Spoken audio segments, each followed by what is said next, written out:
বিসমিল্লাহির রহমানির রহিম। আসসালামু আলাইকুম।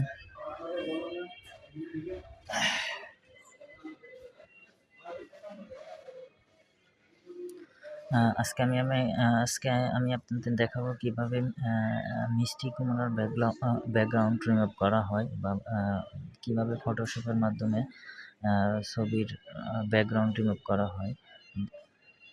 আমি সর্বপ্রথম আমার ফটোশপটি ওপেন করব।